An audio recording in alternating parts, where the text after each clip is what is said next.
हम लोग मैथ में भिन्न से संबंधित गुना भाग जोड़ घटाव का मिला जुला करके है उसको सरल करना है।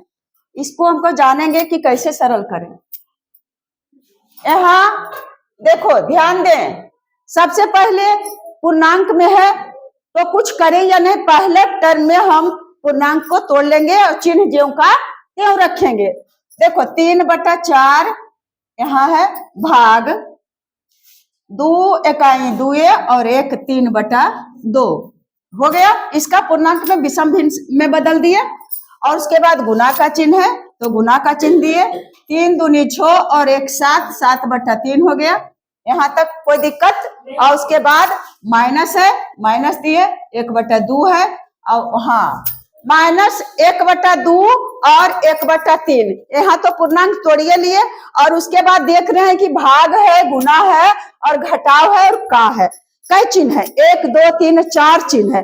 4 चिन्ह में हमको सबसे पहले कोई चिन्ह रहे, अगर उसमें का रहेगा तो सबसे पहले क्रिया होगा का।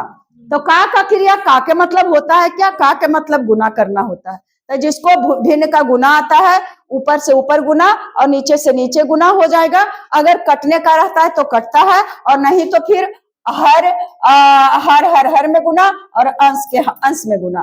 तो माइनस के यहाँ तक तो लिख लिए और उसके बाद 1/2 का 1/3 है तो 1 में 1 के गुना किए थे 1 इकाई 1 आया और फिर 2 में 3 का गुना किए तो 3 दूनी 6 आया। यहाँ तक समझने में कोई दिक्कत? ए बाबू यहाँ ध्यान दो, क्या है तुम्हारे हाथ में, देखे तो इसको सही से रखो, समझेगा ना है तो फायदा। अब एक चिन्ह तो खत्म हुआ, का तो हटा। का के बाद दूसरा नंबर है भाग का हटना। तो भाग तो शुरुए में दे ले, चिन्ह कहीं रहे इससे कोई मतलब नहीं है। कोई जरूरी नहीं है कि शुरू रहे, बीच रहे, लास्ट रहे, इससे कोई मतलब नहीं है।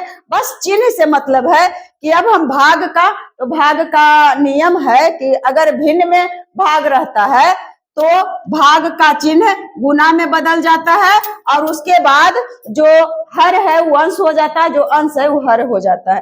तो 3/2 है तो इसको ले लिए 2/3। इसको समझने में कोई दिक्कत? अब कहो कि दीदी ऐसे कैसे कर दी, यही नियम ही है, जो नियम रहेगा वही नहीं करेंगे। और उसके बाद ये तो गुना है, ये है तो ये गुना है, फिर 7/3 और घटाव 1/6। यहाँ तक जो किए इसमें समझने में कोई दिक्कत है? दिक्कत। अब देखो 2 है जो गुना का चिन्ह है और 1 ठो है जो माइनस का चिन्ह है। तो अब इतना में से 1 2 3 4 है, इसमें से हम गुना वाला का क्रिया कर लेंगे। तो देखो गुना का क्रिया मतलब गुना है, अगर ऊपर नीचे तिरछे कट रहा है तो हम काट देंगे। देखो 3 और 3, ऊपर 3 और नीचे 3, कट गया ना जी। यहाँ देखो तिरछे 2 दूनी 4, कट गया, कटा ने। अब इससे 3 से 3 दूनी 6 नहीं काट सकते हैं क्योंकि यहाँ घटाव है, घटाव का इधर कोई वास्ते नहीं है, तो अलग क्रियाकलाप हो जाएगा। अब देखते हैं तो ये कट गया, अब कोई नहीं बचा। अब हम इसको लिख सकते हैं 1 जहां कटल है यहाँ तुम 1 लिख भी सकती है, 3 इकाई 3, लेकिन उतना हम लोग नहीं लिखते हैं, ऐसे ही समझेंगे कि कटा हुआ है तो 1 में 1 के गुना किए तो 1 इकाई 1 और फिर 1 में 7 से गुना किए तो 7 इकाई 7। तब आ गया कितना ऊपर में 7। इसको तो इसमें तो टच नहीं करना है, 1/6 में टच नहीं करना है क्योंकि गुना नहीं है, इसको तो घटाना है।